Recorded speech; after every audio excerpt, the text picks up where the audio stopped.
Assalamualaikum warahmatullahi wabarakatuh. Kami dari Prodi PGMI 1A akan menjelaskan tentang filsafat pragmatisme. Yuk kita simak. Kami dari kelompok 13 dengan dosen pengampu Bapak Sufirmansyah MPDI. Dengan nama anggota kelompok yaitu Dinanti Nurtania Almuniroh, Farida Nurjamilia, Rifaatul Tri Zulia Sukmawati, Nabila Mufida. Ada yang tahu gak sih apa itu filsafat pragmatisme? Siapa tokoh di balik filsafat pragmatisme dan pemikirannya? Dan bagaimana karakteristik dari filsafat pragmatisme itu sendiri? Semua akan kami bahas dalam video penjelasan kali ini. Tonton videonya sampai selesai ya, jangan di skip-skip. Pragmatisme berasal dari dua kata, yaitu pragma dan isma. Pragma berasal dari bahasa Yunani yang berarti perbuatan atau tindakan atau action. Sedangkan isma merupakan cara berpikir atau suatu aliran berpikir. Jadi, pragmatisme adalah aliran filsafat yang mengajarkan bahwa yang benar adalah segala sesuatu yang membuktikan dirinya sebagai benar dengan melihat kepada akibat-akibat atau hasil yang bermanfaat secara praktis. Dasar pijakan pragmatisme adalah logika pengamatan, di mana apa yang ditampilkan pada manusia dalam dunia nyata merupakan fakta-fakta individual, konkret, dan terpisah satu sama lain. Dunia ditampilkan apa adanya dan perbedaan diterima begitu saja. Filsafat pragmatisme lahir dan tumbuh berkembang dengan sangat cepat di Amerika Serikat, yang merupakan negara di mana perkembangan ilmu pengetahuan. Nama lain dari filsafat pragmatisme ada dua, yaitu instrumentalisme dan eksperimentalisme. Yang pertama, instrumentalisme. Aliran ini menganggap bahwa potensi intelijensi manusia sebagai kekuatan utama manusia harus dianggap sebagai alat atau instrumen. Intelijensi bukanlah tujuan, melainkan alat untuk hidup, untuk kesejahteraan, untuk mengembangkan kepribadian manusia. Selain itu, instrumentalisme menganggap bahwa dalam hidup ini tidak dikenal tujuan akhir, melainkan hanya tujuan antara dan sementara, yang merupakan alat untuk mencapai tujuan berikutnya. Yang kedua, eksperimentalisme.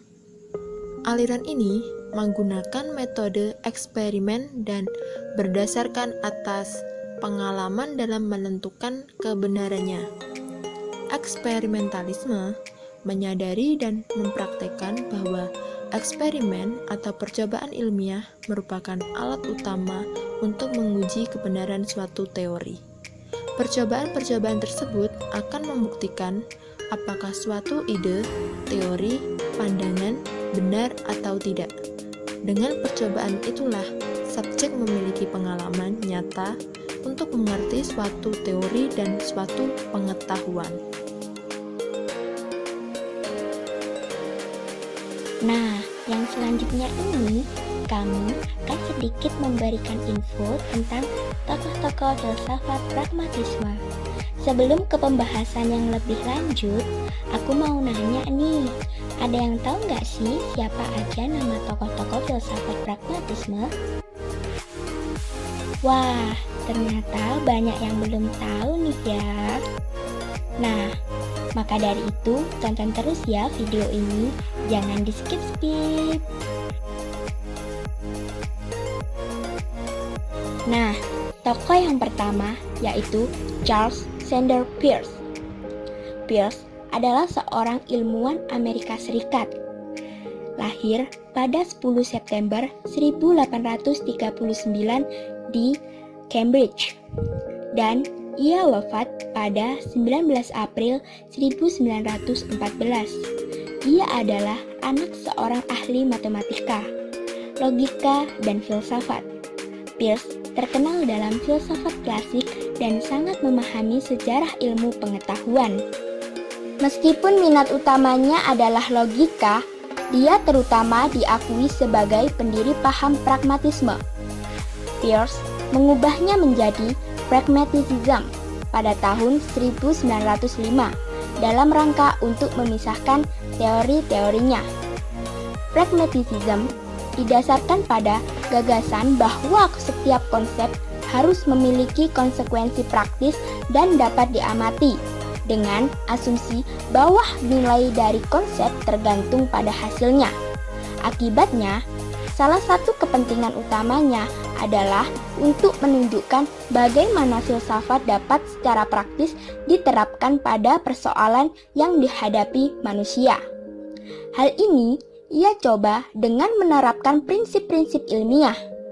Bagi Peirce, filsafat harus didasarkan pada prinsip-prinsip matematika. Dalam karyanya yang berjudul How to Make Our Ideas Clear, Peirce telah menegaskan demi sebuah gagasan tentang konsep yang jelas membedakan antara 3 tingkat konsepsi. Yang pertama, terkait dengan keakraban dan bukti diri. Yang kedua, menganggap adanya hubungan antara realitas dan fiksi yang berkaitan dengan sebuah penafsir. Dan yang ketiga, berkaitan dengan konsepsi kita tentang efek yang menyebabkan konsepsi kita terhadap sebuah objek. Pemikiran epistemologi Peirce ada 4. Yang pertama, teori inquiry. Yang kedua, teori makna. Yang ketiga, logika sebagai suatu metodologi. Dan yang keempat, fokus falsifikasi. Teori inquiry. Teori inquiry ini bertitik tolak dari keyakinan dan keraguan. Keyakinan dan keraguan merupakan 2 hal yang pasti dialami oleh manusia. Ada kalanya manusia itu yakin sepenuh hati dan pikiran terhadap sesuatu, dan ada kalanya manusia itu ragu terhadap sesuatu. Peirce menggunakan definisi keyakinan bain sebagai sesuatu yang menjadikan seseorang siap untuk bertindak sesuai dengan keyakinannya. Keyakinan itu menuntun kepada tindakan dan sebagai suatu kandungan keyakinan. Suatu proposisi dapat diperlakukan sebagai suatu tingkah laku atau tindakan. Menurut Peirce, keyakinan merupakan suatu kepuasan dan suatu keadaan yang sangat diperlukan, mengingat keyakinan itu bertentangan dengan keraguan. Sedangkan keraguan merupakan suatu keadaan yang tidak memuaskan. Selanjutnya yaitu teori makna. Teori makna ini erat juga kaitannya dengan semiotika. Semiotika yaitu ilmu yang mempelajari komunikasi melalui lambang-lambang atau tanda-tanda. Bagi Peirce, tanda adalah sesuatu yang berarti untuk seseorang dalam beberapa hal atau kapasitas. Ia mengasalkan teori makna ini dari ide. Yang selanjutnya yaitu logika sebagai suatu metodologi. Menurut Peirce, logika itu terdiri dari 3 bagian, yaitu speculative grammar, critical logic, dan speculative rhetoric. Speculative grammar merupakan suatu elemen yang sangat erat sekali kaitannya dengan persyaratan formal bagi kebermaknaan suatu isyarat atau lambang. Sedangkan critical logic merupakan konsentrasi pada persyaratan-persyaratan formal serta kebenaran berbagai simbol atau hubungan antara berbagai lambang dengan objeknya. Dalam critical logic ini, Peirce menggunakan silogisme yang terdiri dari deduksi, induksi, dan abduksi. Deduksi dan induksi sering kita dengar dalam kajian keilmuan. Akan tetapi, abduksi ini jarang disinggung dalam kajian keilmuan. Sedangkan spekulatif retorik adalah syarat-syarat formal kekuatan simbol atau syarat-syarat umum yang menunjukkan suatu simbol bagi orang yang menafsirkan sesuai dengan makna yang diinginkan. Yang terakhir yaitu fokus falsifikasi.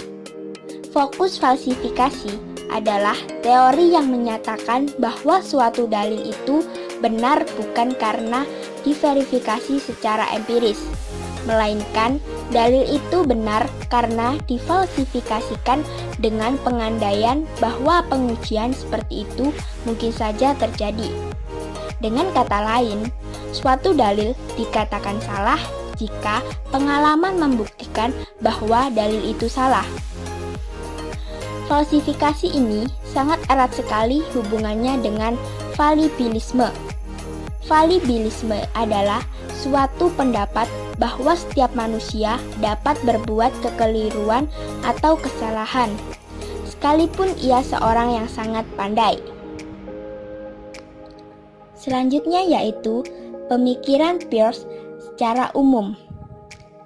Dalam konsepnya, Peirce menyatakan bahwa sesuatu yang dikatakan berpengaruh bila memang memuat hasil yang praktis. Ia juga menyatakan bahwa pragmatisme sebenarnya bukan suatu filsafat, bukan metafisika, dan bukan teori kebenaran, melainkan suatu teknik untuk membantu manusia dalam memecahkan masalah.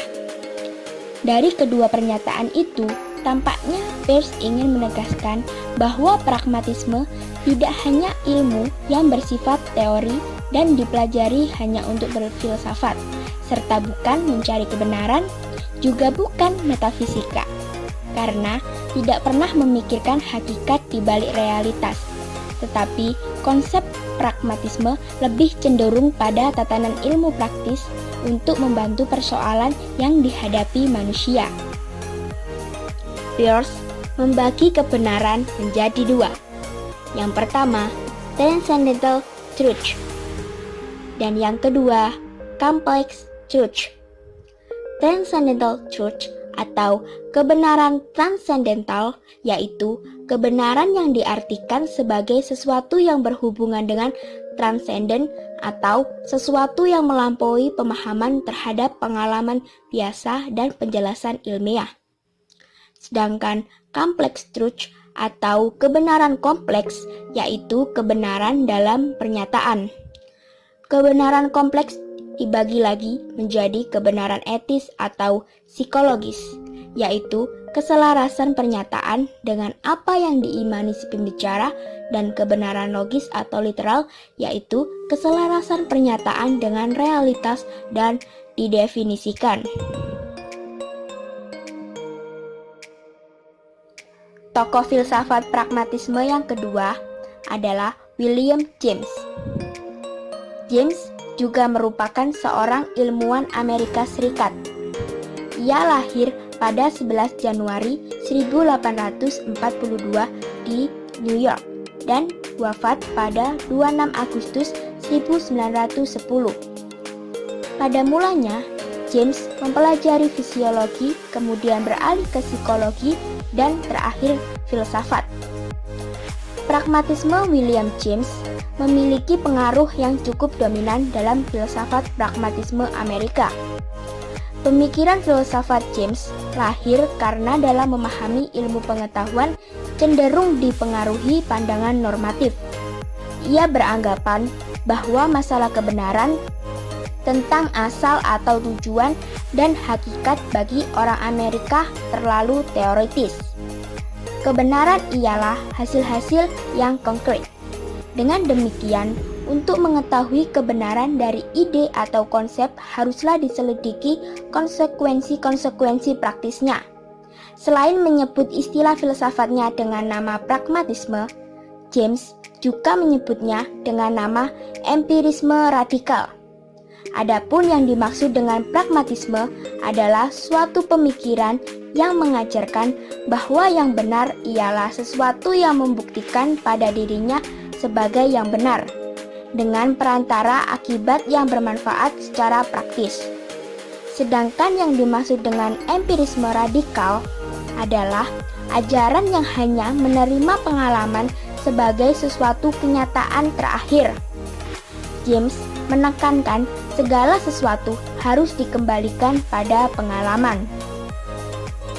James memperkokoh dan mengembangkan pragmatisme sebagai aliran filsafat baru, karena ia lebih jelas dan lengkap dalam menjelaskan pragmatisme. Maka, ia menjadi tokoh yang paling masyhur dalam aliran filsafat pragmatisme. James meyakini bahwa tidak ada kebenaran mutlak. Baginya, kebenaran itu bersifat dinamis, tidak statis. Dengan kata lain, jika saat ini benar, belum tentu di masa mendatang juga benar. Sebaliknya, jika hari ini dianggap salah, belum tentu di masa mendatang salah. Bisa saja berubah menjadi benar. Itulah yang dimaksud kebenaran itu dinamis atau suatu proses. Kebenaran dianggap benar jika fakta kebenaran secara praktis telah dirasakan dan benar-benar nyata. Oleh karena itu, kebenaran bagi James ialah kebenaran pragmatis. Artinya, sebagaimana telah disinggung, pemikiran dan tindakan dianggap benar jika membawa akibat yang bermanfaat secara praktis. Di samping itu, bagi James, kebenaran bersifat plural atau banyak. Dengan kata lain, kebenaran adalah sekumpulan nama dari segala sesuatu yang bermanfaat dan berguna secara konkret, seperti kesenangan, kekayaan, kesehatan, kekuatan, dan lain sebagainya.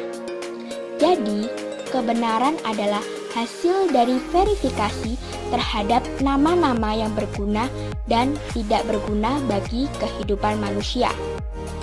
Dengan keyakinan bahwa kebenaran itu dinamis dan plural, James menolak anggapan filsafat tradisional yang mempercayai bahwa kebenaran itu bersifat monistik atau tunggal dan menyeluruh. Baginya, tidak ada kebenaran tunggal dan menyeluruh.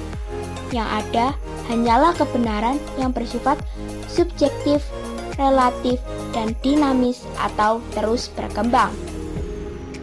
Sebagai alternatif, James mengajarkan tentang meliorisme, yaitu cara untuk menengahi dua pendekatan dalam filsafat yang berbeda secara ontologis.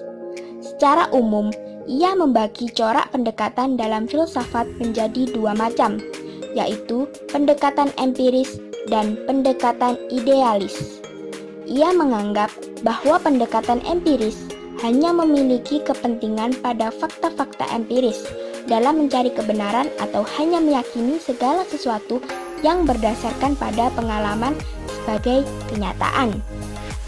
Sementara itu, pendekatan idealis menekankan pada rasionalitas, melahirkan konsep-konsep, abstraksi-abstraksi, dan substansi-substansi yang cenderung bersifat idealis. James melihat dua corak pendekatan dalam filsafat tersebut yang masing-masing memiliki kelemahan dan kelebihan.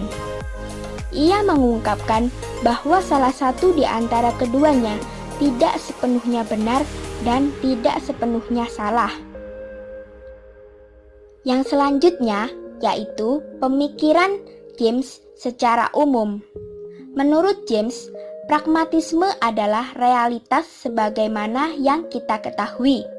Dan menurut pendapatnya, pragmatisme adalah filsafat praktis, karena ia memberikan kontrol untuk bertindak bagi kebutuhan, harapan, dan keyakinan manusia untuk sebagian dari masa depannya. Menurut James, ada dua hal kebenaran yang pokok dalam filsafat pragmatisme, yaitu yang pertama, tough-minded, dan yang kedua, tender-minded. Tough-minded atau berpikiran keras, yaitu dalam mencari kebenaran hanya lewat pendekatan empiris dan tergantung pada fakta-fakta yang dapat ditangkap indera. Yang kedua, tender-minded atau berpikiran rendah, yaitu hanya mengakui kebenaran yang sifatnya berada dalam ide dan yang bersifat rasional. Tokoh filsafat pragmatisme yang ketiga adalah John Dewey. John Dewey lahir di Burlington pada tanggal 20 Oktober 1859 dan wafat pada tanggal 1 Januari 1952. Dewey juga belajar logika kepada Charles Sanders Peirce dan Charles Sanders Hall, salah seorang psikolog eksperimental Amerika. Pengaruh Dewey di kalangan ahli filsafat pendidikan dan filsafat umumnya tentu sangat besar. Jika Peirce bisa diidentikan dengan teori artinya, dan James dengan teori pragmatisme dalam sisi pengujian kebenarannya, maka Dewey bisa dikaitkan dalam aplikasi pragmatismenya dalam berbagai bidang, terutama bidang pendidikan. Dewey dikenal sebagai teoretikus pendidikan karena kontribusinya terhadap dunia pendidikan telah memberikan pengaruh yang sangat besar di Amerika dan bahkan di belahan dunia Eropa. Ia menekankan sistem belajarnya melalui kegiatan dan pengajaran anak secara mendalam. Hal inilah yang membuat Dewey dianggap oleh tokoh-tokoh pendidikan sebagai pelopor dan pembaharuan pendidikan progresif yang sangat berpengaruh di Amerika dan negara-negara lainnya. Pendidikan progresif menurut John Dewey adalah pendidikan yang mampu membekali peserta didik agar bisa menyesuaikan, berpartisipasi maupun eksis dalam masyarakat. John Dewey menawarkan dua metode pendekatan dalam pengajaran dengan cara problem solving method dan learning by doing. Metode problem solving method lebih menekankan tantangan dan kebebasan kepada peserta didik, dan guru bukan satu-satunya yang menjadi sumber. Sedangkan metode learning by doing, peserta didik dituntut agar dapat berpartisipasi dalam kehidupan masyarakat. Selain dituntut, peserta didik juga dibekali beberapa materi atau keterampilan agar mereka ketika keluar atau lulus dari sekolahnya dapat menyesuaikan dengan lingkungannya maupun masyarakatnya. Pemikiran John Dewey secara umum. Ia mengatakan bahwa tugas filsafat adalah memberikan pengarahan bagi perbuatan nyata. Ia suka menyebut sistemnya dengan istilah instrumentalisme, yaitu suatu usaha untuk menyusun suatu teori yang logis dan tepat dari konsep-konsep. Dalam teorinya, Dewey mengembangkan filsafat bahwa situasi di keliling kita itu sebagai pengalaman pertama merupakan situasi tidak pasti. Maka dengan berpikir reflektif, situasi tersebut menjadi tepat atas refleksi kita. Karena filsafat harus berpijak pada pengalaman dan pengolahannya secara aktif, kritis. Dengan demikian, filsafat akan dapat menyusun sistem norma-norma dan nilai-nilai. Dewey mampu menguraikan berbagai filsafat pragmatisme yang dibuktikan dengan teori-teori pendidikannya. Yang pertama yaitu teori instrumentalisme, dan yang kedua teori konstruktivisme.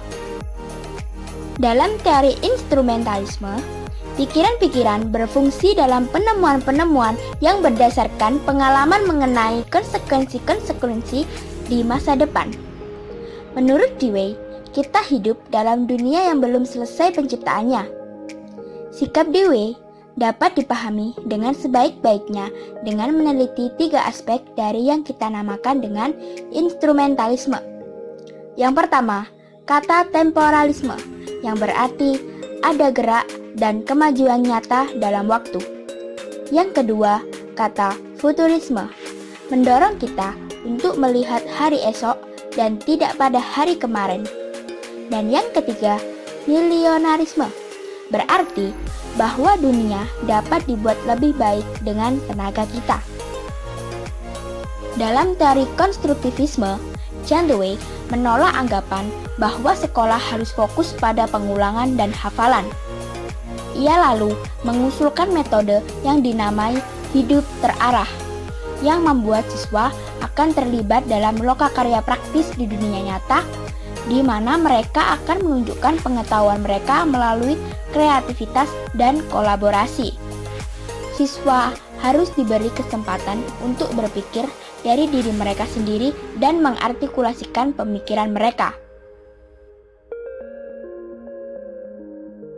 Nah, selanjutnya kita akan membahas tentang kekuatan dan kelemahan filsafat pragmatisme.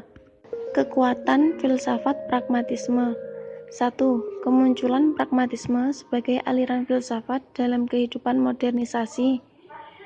Kemunculan pragmatisme sebagai aliran filsafat dalam kehidupan kontemporer, khususnya di Amerika Serikat, telah membawa kemajuan-kemajuan yang pesat baik dalam pengetahuan maupun teknologi. Dengan demikian, filsafat pragmatisme mengarahkan aktivitas manusia untuk hanya sekadar mempercayai pada hal yang bersifat real, indrawi, dan yang manfaatnya bisa dinikmati secara pragmatis dalam kehidupan sehari-hari. 2. Pragmatisme telah berhasil mendorong untuk bersifat lebih bebas. Berangkat dari sifat skeptis tersebut, pragmatisme telah mampu mendorong dan memberi semangat pada seseorang untuk berlomba-lomba membuktikan sesuatu konsep melalui penelitian-penelitian, pembuktian-pembuktian, dan eksperimen-eksperimen, sehingga muncullah temuan baru dalam dunia ilmu pengetahuan dan teknologi yang mampu mendorong secara dahsyat terhadap kemajuan di bidang sosial dan ekonomi. 3. Tidak mudah percaya pada kepercayaan yang instan. Sesuai dengan coraknya yang sekuler, pragmatisme tidak mudah percaya pada kepercayaan yang mapan. Pragmatisme tidak mengakui adanya sesuatu yang sakral dan mitos. Kelemahan filsafat pragmatisme. 1. Tidak mau mengakui sesuatu yang bersifat metafisika dan kebenaran tunggal. Hanya mengakui kebenaran apabila terbukti secara ilmiah dan percaya bahwa dunia ini mampu dibuat manusia sendiri.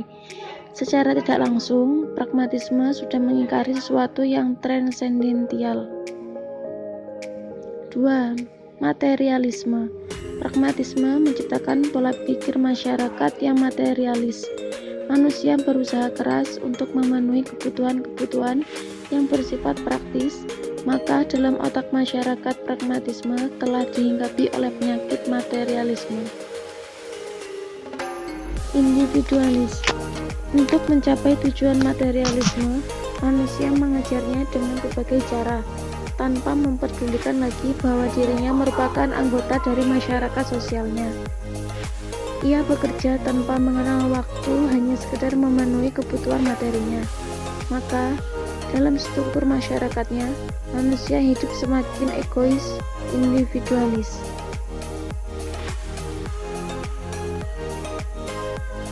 Karakteristik filsafat pragmatisme. 1. Ide atau tanggapan dianggap benar jika menghasilkan sesuatu, yakni jalan yang dapat membawa manusia ke arah penyelesaian masalah secara tepat atau berhasil. 2. Sesuatu yang dianggap benar adalah sesuatu yang berguna atau bermanfaat. 3.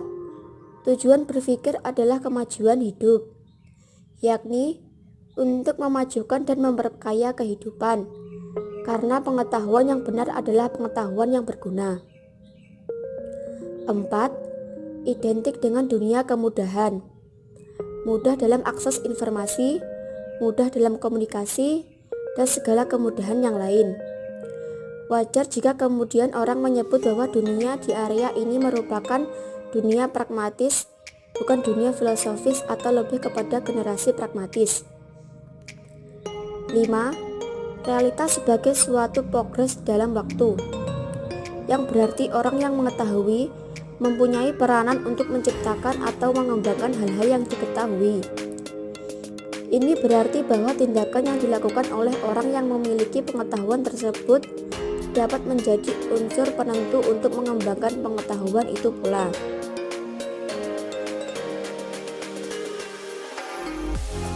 Kesimpulannya, pragmatisme membahas hal-hal yang bersifat real, nyata, konkret, praktis, dan langsung dapat dirasakan hasilnya atau kegunaannya. Dengan tokohnya Charles Sanders Peirce yang diangkat sebagai perintis, dan William James, serta berkat John Dewey, pragmatisme semakin populer. Pragmatisme berarti ajaran yang menekankan bahwa pemikiran menuruti tindakan. Pragmatisme memandang bahwa kriteria kebenaran ajaran adalah guna atau manfaat. Suatu teori atau hipotesis dianggap oleh pragmatisme benar apabila membawa suatu hasil.